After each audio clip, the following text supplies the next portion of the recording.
있습니다. 이제 시황센터로 넘어갑니다. 어이제 앵커 그리고 우성문 기자 두 분 전해주시죠. 네, 간밤 마감한 뉴욕 3대 지수 흐름 살펴보도록 하겠습니다. 뉴욕 증시는 이날 장에서 조용하게 움직임이 나타났습니다. 다만 지정학적 우려에도 불구하고 오히려 이 부분이 유가 반등을 이끌어내면서 개선된 모습을 보였는데요. 장 후반 들어서 3대 지수는 일제히 강보합 전환하며 마감됐습니다. 마감가 확인해 보겠습니다.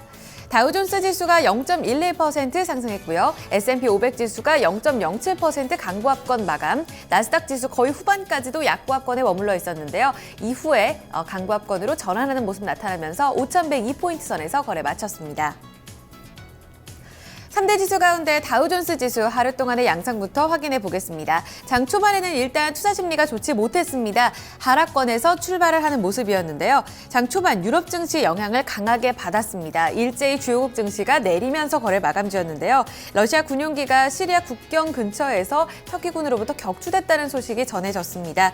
추가 테러, 그러니까 파리 테러 이후에 다시 한번 이 같은 소식이 전해지게 되면서 양국 간의 냉각전으로 또 이어질 수 있다는 전망이 나왔고요. 이 부분에 따라서 투자 심리는 상당히 냉각된 모습을 보여줬습니다. 이후에 발표됐었던 지표들 양상을 본다면 나쁘지는 않았습니다. 이날 글로벌 증시가 주목을 했었던 미국의 3분기 GDP 성장률 발표가 됐는데요. 2.1% 성장으로 예상에 부합한 모습을 보였습니다. 잠정치보다도 개선된 모습을 보이면서 앞으로 기대감이 조금 더 커졌고요. 이와 함께 9월 주택가격 지수도 5.5% 증가로 전월 대비 개선됐습니다. 이후에 발표됐었던 컨퍼런스 보드 소비자 신뢰지수는 99.5포인트의 예상을 깨고 90.4포인트로 다소 부진한 양상을 보이긴 했는데요. 이날 대체적으로 지표가 긍정적으로 나오게 되면서 12월 FOMC 회의 때 다시 한번 금리 인상에 대한 가능성이 높아지고 있는 국면입니다. 장 후반 들어서 지수를 이끌어줬던 건 바로 지정학적 우려 요인으로 인해서 유가가 반등에 나서면서입니다. 이에 따라 유가에 관련해서 에너지 섹터는 일제히 상승하며 지수를 견인했고요. 다우존스 지수의 마감가는 17,812포인트 선으로 마감을 짓고 있는 모습입니다. 이어서 S&P 500 지수 확인해 보겠습니다. 지정학적 우려에도 불구하고 역시나 조금 견조한 흐름으로 거래를 마감 지었는데요. 그 우려가 유가 반등이라는 호재로 이어지게 되면서 에너지 섹터들이 이날 대형주 내에서 가장 큰 폭으로 올라섰습니다. S&P 500 지수 0.1% 오르면서 2,089포인트 선으로 거래 마감 짓고 있는 모습입니다. 마지막으로 나스닥 지수 확인해 보겠습니다. 바이오테크 인덱스가 이날 소폭 약세로 거래를 마감 지었습니다. 게다가 전통 기술주들도 함께 부진한 양상을 띄었는데요. 이에 따라서 3대 지수 가운데서 가장 하락권에 머무는 시간이 길었습니다. 장 후반 들어서도 계속해서 보합권 등락을 이어가는 모습이었는데 거의 막판 직전에 강보합권 전환하면서 5,100포인트 선 꾸준히 유지가 되고 있습니다. 3대 지수는 조금 미약한 흐름을 보였습니다만 그래도 강보합권으로 거래 마감 지었습니다. 지정학적 우려에도 불구하고 견조한 모습이었는데 자세한 내용들 외신 통해 알아보겠습니다. 우성문 기자 살펴주시죠. 네, 간밤 뉴욕 증시에 영향 미쳤던 소식들 외신 통해 살펴보겠습니다.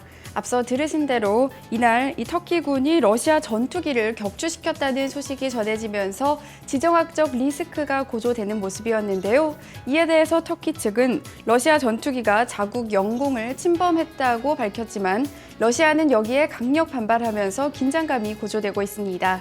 가디언 통해 자세한 소식 함께 살펴보시죠. Putin condemns Turkey after Russian warplane down near Syria border. 현지 시간으로 어제 가디언에 따르면 블라디미르 푸틴 러시아 대통령은 이번 이 터키군의 러시아 전투기 격추에 대해서 테러리스트들의 공범이나 마찬가지라면서 터키군은 심각한 대가를 치르게 될 것이라고 경고를 했습니다. 이와 함께 푸틴 대통령은 러시아 전투기는 시리아 영공에 있었고 터키와 시리아 국경에서 4km 떨어진 시리아 영토에서 격추됐다라고 밝혔는데요. 이 터키군이 러시아 전투기가 자국 영공을 침범했다는 주장을 적극 반발한 것입니다. 또한 푸틴 대통령은 명백히 터키에게는 아무런 위협도 되지 않았다면서 터키가 IS를 돕고 있다고까지 비판했는데요. 한편 터키 정부는 이에 대해 공식 성명을 내고 터키군이 러시아기가 영공을 침범했다고 거듭 경고했지만 이를 무시했기 때문에 격추했다라고 밝혔습니다.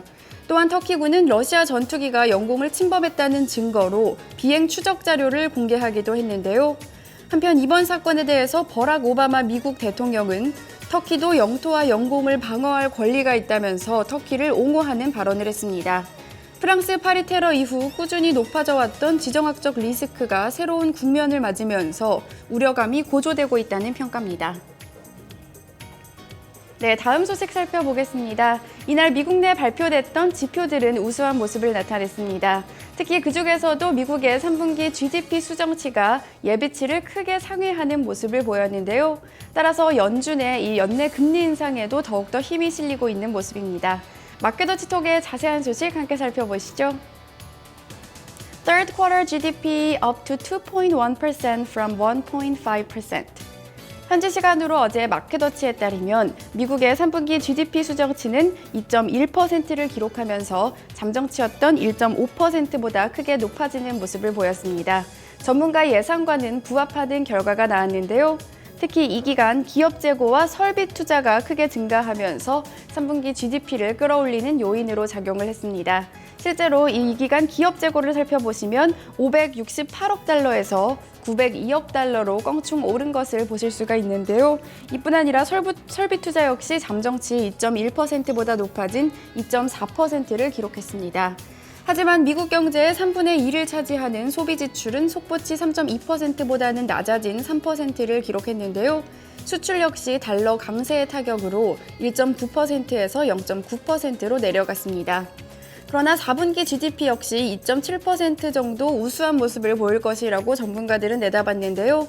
또한 3분기 GDP 수정치가 예비치보다 크게 올라가면서 연준에게 금리 인상 관련 자신감을 넣어줄 것이라는 분석입니다. 뉴욕 증시에 영향 미쳤던 소식들 외신 통해 함께 살펴봤습니다. 네, 자 이렇게 지수별 흐름과 증시에 영향을 미쳤던 외신 소식들 함께 알아봤습니다. 자 그러면 지수 내 구성 종목들 개별 종목 마감 상황은 어떻게 마감이 됐는지 주요 종목 마감 소식 살펴보도록 하고요. 또 종목별 외신 소식도 함께 알아보도록 하겠습니다. 다시 시황센터로 넘깁니다. 어이젠 우성문 기자 계속해서 전해주시죠. 네, 종목별 움직임 체크해보겠습니다. 이날 다우존스 지수 구성하고 있는 종목 가운데서 16개 종목이 상승하면서 조금 더 우세한 모습을 보였습니다.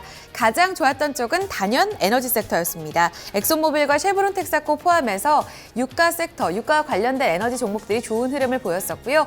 반면에 개별 종목들 유나이티드 테크놀로지스와 월트 디즈니, 머크사 등 또 카드사들 포함해서 부진한 양상을 띄었습니다. 네, 상승률 상위 종목 다시금 체크해보겠습니다. 말씀드린 대로 국제 유가가 2% 넘는 반등을 보였는데요. 이에 따라서 엑소모빌이 2% 가까이 상승하면서 거래 마감지였고요. 쉐브론 텍사코도 1.5% 큰 폭의 반등을 주며 거래를 마감지었습니다. 화이자 역시 흐름이 좋았었는데요. 2% 넘게 오르면서 장 막판 들어서 조금 더 상승폭을 키우며 거래 마감지였었고요. 애플도 1% 이상 올랐습니다. 반면에 월트 디즈니가 1% 넘게 조정을 받으면서 다우존스 지수 내에서 가장 크게 좀 밀리는 양상이 나타났었고요. 머크사 역시 하락했습니다. 카드사인 아멕스, 아메리칸 익스프레스와 비자카드 함께 하락했고요. 금융주가 또 추가적으로 밀렸습니다. 골드만삭스 그룹과 JP 모건 체이스 모두 약보합 마감했습니다. S&P 500 섹터 내 업종별 흐름 체크해보겠습니다. 이날 장에서 단연 두드러진 상승률을 기록한 게 바로 에너지 섹터였습니다. 2% 넘게 오르면서 상당히 좋은 흐름을 나타내는 모습이었었고요. 아울러서 IT 섹터도 상승권에서 거래를 마친 모습이었습니다. 반면에 유틸리티와 함께 금융 그리고 바이오 헬스케어 섹터 추가적으로 하락했습니다. 이날 특징주 확인해 보겠습니다. 이날 장중에 반도체 기업들의 M&A 소식이 또 뜨거웠습니다. 물론 주가 영향력은 아주 좋지는 못했었는데요. 이 반도체 기업인 마이크로세미가 칩 제조사인 PMC-Sierra를 드디어 인수하기로 최종 합의를 본 건데요. 25억 달러로 그 규모가 밝혀지고 있습니다. 그동안 지난달 19일이었었죠. 처음 제안하게 되면서 PMC-Sierra 같은 경우는 9년 내 최고치까지 주가가 상승하는 모습이 나타나기도 했었는데요. 보시다시피 이날 장에서 최종 인수 합의 제안 소식이 나오자마자 양 주가는 모두 하락하며 거래를 마감 지었습니다. 재료 노출로 인해서 시장에서는 조금 기대감이 떨어진 것으로 보이고요. 마이크로세미 같은 경우에는 6.46% 하락, PMC-Sierra 같은 경우에도 1% 넘게 하락하며 거래를 마감 지었습니다. 이어서 하나 더 확인해 보겠습니다. 유가 반등으로 인해서 앞서서 에너지 섹터들 꾸준히 상승권에서 거래 마감지었다는 모습 보여드렸었는데요. 저유가 수혜주인 항공주는 반면에 좀 하락하는 모습을 보였습니다. 게다가 이 여행 섹터에 좀 악재가 있었었죠. 이날 러시아 항공기 격추 사건에 따라서 여행 섹터 앞으로 조금 더 투자 심리가 냉각될 수 있다는 전망이 나왔습니다. 이에 따라 델타 에어라인이 3% 넘게 밀렸고요. 유나이티드 콘티넨탈 홀딩스도 3% 넘는 하락, 사우스웨스트 항공과 아메리칸 항공 함께 2% 넘는 하락권에서 거래를 마감 지었습니다. 네, 그 밖의 특징주에 대한 소식들도 많았습니다. 그 밖의 특징주 내용들은 외신 통해 알아보도록 하죠. 우성문 기자 살펴주시죠. 네, 종목 주요 소식 외신 통해 함께 살펴보겠습니다. 이날 명품 보석 업체인 티파니가 지난 3분기 실적을 공개했습니다. 달러 강세 영향으로 부진한 실적이 이어지고 있는데요. 하지만 오는 4분기 실적은 개선될 수 있을 것이라고 밝히면서 주가는 오히려 급등했습니다. 비즈니스 인사이더 통해 자세한 소식 함께 살펴보시죠. Tiffany's sales are falling. 현지 시간으로 어제 비즈니스 인사이더에 따르면 티파니는 지난 3분기 주당 순이익이 70센트를 기록했다고 밝혔습니다. 전문가들 예상치였던 75센트에 못 미치는 결과가 나온 것인데요. 이 기간 매출 같은 경우에는 더욱 부진한 모습을 나타냈습니다. 지난 3분기 티파니의 매출은 2.2% 감소한 9억 3,820만 달러를 기록했는데요. 전문가들은 1.2% 증가를 예상했지만 오히려 감소세로 전환한 모습을 보였습니다. 또한 이 기간 전 세계 동일 점포 매출도 5% 감소했는데요. 다만 강달러의 영향을 제외한다면 동일 점포 매출은 1% 증가한 것으로 나타났습니다. 이에 대해 비즈니스 인사이더는 달러 강세가 이어지면서 미국을 방문하는 여행객들이 줄어들어 매출이 크게 줄었다고 설명했는데요. 이와 함께 해외 매출도 함께 줄어들고 있습니다. 따라서 티파니는 매출을 늘리기 위해서 최근 실버 주얼리 라인을 더욱 확장하고 있는데요. 하지만 아직까지 매출 증가로 이어지지는 않는 모습입니다. 다만 연말 쇼핑 시즌이 다가오면서 현재 분기인 4분기 실적은 개선될 수 있다고 티파니 측은 밝혔는데요. 이 소식이 전해지면서 티파니의 주가는 4% 가까이 급등했습니다. 네, 다음은 사무기기 전문 업체 제록스 살펴보겠습니다. 어제 장 마감 후에 이 칼 아이칸이 제록스의 지분을 인수했다고 밝혔는데요. 하지만 이 소식이 오히려 부담으로 작용하면서 제록스의 주가는 하락하는 모습을 보였습니다. CNBC 통해 자세한 소식 함께 살펴보시죠. Icon reports 7.1% stake in Xerox calls shares undervalued. 현지 시간으로 어제 CNBC에 따르면 칼 아이칸은 증권거래위원회에 제출한 서류에서 제록스의 지분 7.1%를 보유하고 있다고 밝혔습니다.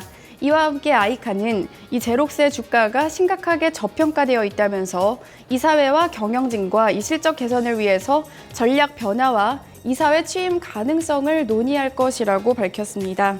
제록스는 지난 3분기에 이 5년 만에 적자로 전환된 실적을 공개했었는데요.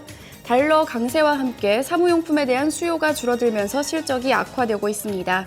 제록스 측은 앞서 실적을 개선시키기 위해서 회사 매각을 제외한 모든 옵션을 고려하고 있다고 밝혔습니다. 또한 지난 몇 분기 구조조정을 발표하기도 했지만 여전히 실적이 개선되지 않고 있는 상태인데요. 하지만 이 소식이 전해지면서 제록스의 주가는 1% 이상 하락했습니다. 이 아이칸이 경영에 참여할 것이라는 부담감이 커졌기 때문입니다. 종목 주요 소식까지 외신 통해 함께 살펴봤습니다. 네, 자 이렇게 종목별 외신 소식들을 살펴봤고요. 그 전에 이제 주요 종목 마감 상황을 살펴봤습니다. 그럼 유럽 증시는 또 어떻게 마감이 됐는지 알아보도록 하고요. 상품 환율 채권 시장 마감 상황도 좀 체크를 해보도록 하겠습니다. 어이제커가 전해드립니다. 네, 앞서 마감했던 유럽 증시는 같은 소식에도 같은 재료에도 불구하고 하락권에서 거래 마감 짓는 모습이었습니다. 러시아 군용기 격추 사건에 따라서 투자 심리가 상당히 위축된 모습을 보였고요. 항공주 중심으로 하락세로 거래 마감 지었습니다. 주요 증시 가운데 런던 푸츠백 지수가 0.45% 내리면서 거래 마감 지었고요. 독일과 프랑스 까크 지수는 모두 1% 넘는 하락권에서 거래 마쳤습니다. 네, 이어서 상품 시장 점검해 보겠습니다. 국제 유가 같은 경우에는 지정학적 불안감 고조되면서 반등에 나섰습니다. 이 소식이 에너지주에게는 호재로 반영되는 모습이었는데요. 국제 유가 2.7% 오르면서 배럴당 42달러 87센트에 거래 마쳤고요. 금값 역시 지정학적 불안감과 함께 달러 약세 영향받았습니다. 0.7% 오르면서 1,073달러 80센트에 거래 마감지었습니다. 옥수수 가격은 그동안 좀 반등세 이어갔는데요. 이날 장에서 반락하면서 3달러 64센트 기록하며 마감지었습니다. 주요 지수 이어서 보겠습니다. 필라델피아 반도체 지수가 하루 만에 반등에 나서면서 1% 넘는 상승으로 거래 마쳤고요. 공포지수인 빅스 지수가 1% 오른 가운데 BDI 발틱 운임 지수는 추가적으로 이틀째 올랐습니다. 528포인트 선 회복했습니다. 마지막으로 외환채권 시장입니다. 어제 서울 외환시장에서 원달러 환율은 그 전날 장에서 미국 지표들 부진 그리고 수출업체들의 내고 물량 쏟아지며 하락세로 거래 마감지었습니다. 종가상으로 1,153원 80전 거래 마쳤고요. 간밤에 달러 흐름은 추가적으로 약세 뛰면서 99.60 레벨대를 하회하면서 마감 짓고 있는 모습입니다. 미국채 10년물 금리는 전거래보다 소폭 내린 구간 2.24%의 수익률을 기록했습니다. 지금까지 글로벌 시황센터에서 전해드렸습니다. 네, 자 이렇게 글로벌 증시 마감 상황 저희가 모두 다 살펴봤습니다. 자 이렇게 좀 흘러가는 부분들 좀 체크를 해봤고요. 유럽 증시와 그리고 미국 그리고 이제 중국 증시도 어제 좀 견조한 흐름을 보였다는 그런 모습도 좀 함께 좀 전해드리도록 하겠습니다. 자 오늘 날씨 많이 추워졌죠. 아침에 이제 비도 내리고 있고 일부 지역에서는 좀 눈도 내리고 있는데요. 출근길 좀 미끄럼 조심을 하셔야 될 것 같습니다. 자 토마토 모닝쇼 1부 순서 여기서 마무리 짓도록 하고요. 저희 잠시 후에 2부에서 다시 뵙도록 하겠습니다.